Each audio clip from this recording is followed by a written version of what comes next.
আসসালামু আলাইকুম everyone, welcome back to my channel. আজকে আমি আপনাদের সাথে শেয়ার করব গাছ থেকে পেড়ে নেওয়া সজনে পাতা দিয়ে আমি কিভাবে মজাদার ভর্তা তৈরি করতে পারি। চলে এসেছি সজনে গাছের কাছে। এখন আমি এখান থেকে কিছু পাতা নিয়ে নেব। দেখতেই পারছেন কতটা দারুণ পাতাগুলা, ছিঁড়তে কিন্তু বেশ ভালো লাগছে। এখন হচ্ছে সকাল 10:30 বাজে। আমার যতটুকু প্রয়োজন আমি ততটুকু নিয়ে নেব।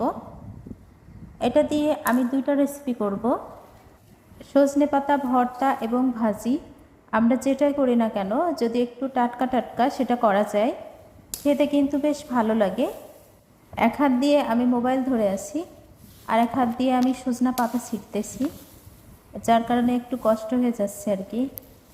আজকে আমি যেভাবে এই সজনা পাতাটা ভর্তা করব, এটা কিন্তু খেতে অনেক বেশি ভালো লাগবে আর অনেক মজাদার একটা রেসিপি। এইভাবে যদি গরম গরম ভাতের সাথে সজনা পাতা ভর্তা করে খাওয়া যায়, নিমিষেই কিন্তু এক প্লেট ভাত চেটেপুটে আপনিও খেয়ে শেষ করে নিতে পারবেন, এতটা টেস্টি। পাতা ছেঁড়া হয়ে গিয়েছে, আমি অলরেডি এখন বাসায় চলে যাচ্ছি। এই যে আমি এতটুকু নিয়েছি, এগুলা দিয়ে আমি দুইটা রেসিপি করব। ছোট ছোট যে ডালগুলো আছে, আমি সেই ডালগুলা থেকে এই পাতাগুলা কিভাবে ছাড়িয়ে নিচ্ছি দেখতেই পারছেন। অবশ্যই কিন্তু এভাবে ছাড়িয়ে নিতে হবে, তাহলে এই সজনা পাতাটা আমরা যখন ভর্তা বা ভাজি করব সেটা কিন্তু অনেক বেশি সফট হবে। সেমভাবে আমি সবগুলা ডাল থেকে এভাবে পাতাগুলাকে ছাড়িয়ে নেব।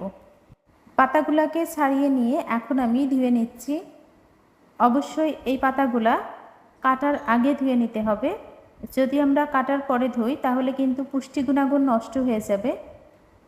পাতাগুলাকে ধোয়া হয়ে গেছে, আমি 5 বার ধুয়ে নিয়েছি। এখন এগুলাকে একেবারে কুচি কুচি করে কেটে নেব। পাতাগুলাকে আমি খুব কুচি কুচি করে কেটে নিয়েছি।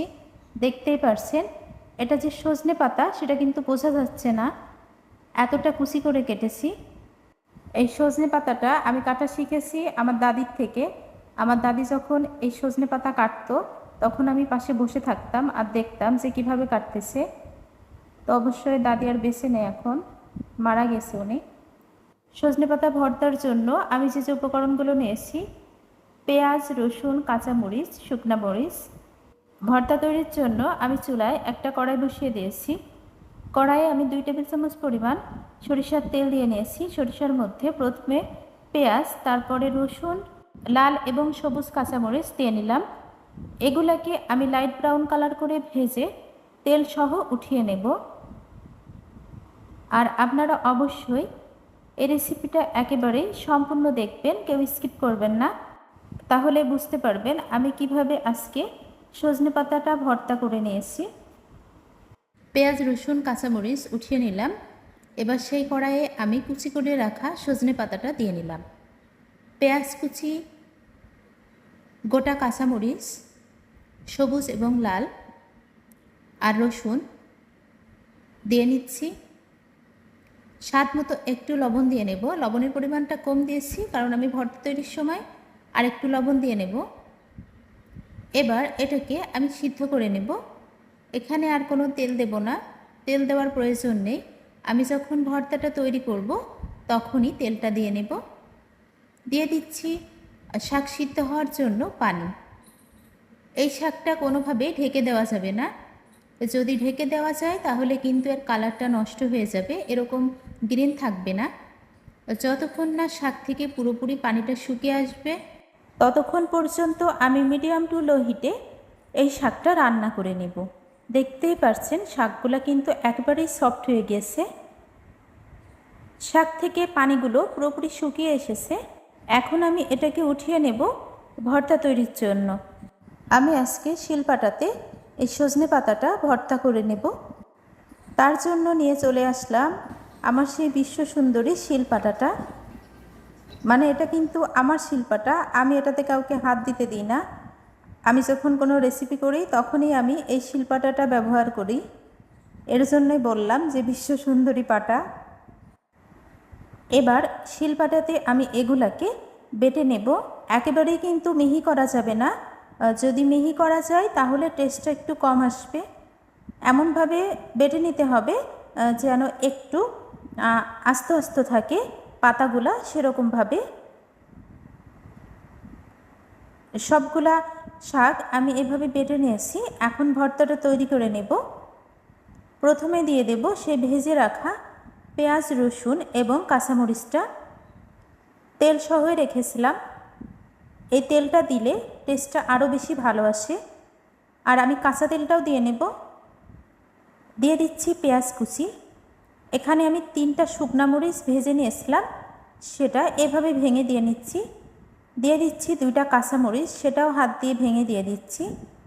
দিয়ে দিচ্ছি স্বাদ মতো লবণ আর সরিষার তেল 2 টেবিল চামচ পরিমাণ। তৈরি করে নেব আজকের সজনেপাতা এই ভর্তাটা।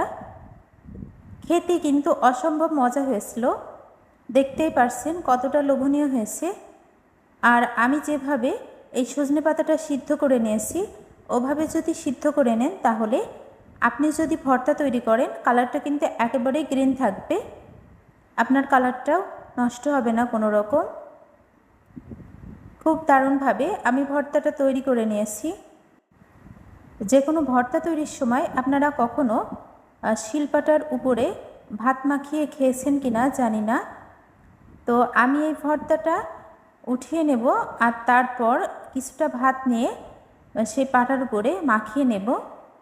সেটা কিন্তু খেতে বেশ ভালো লাগে। আমি এখানে ভর্তাটা এভাবে ভাগ করে নিয়েছি, দেখতেই পারছেন। কারণ এভাবে না করে নিলে কিন্তু সবাই পাবে না, এতটাই টেস্টি হয়েছে আর কি। এখন নিয়ে নিলাম একটু ভাত। যারা যারা এতক্ষণ আমার আজকের এই রেসিপির সাথে ছিলেন সবাইকে অসংখ্য অসংখ্য ধন্যবাদ। আসসালামু আলাইকুম, আল্লাহ হাফিজ, থ্যাংকস ফর ওয়াচিং। দয়া করে খাবার নষ্ট করবেন না, প্লিজ ডোন্ট ওয়েস্ট ফুড।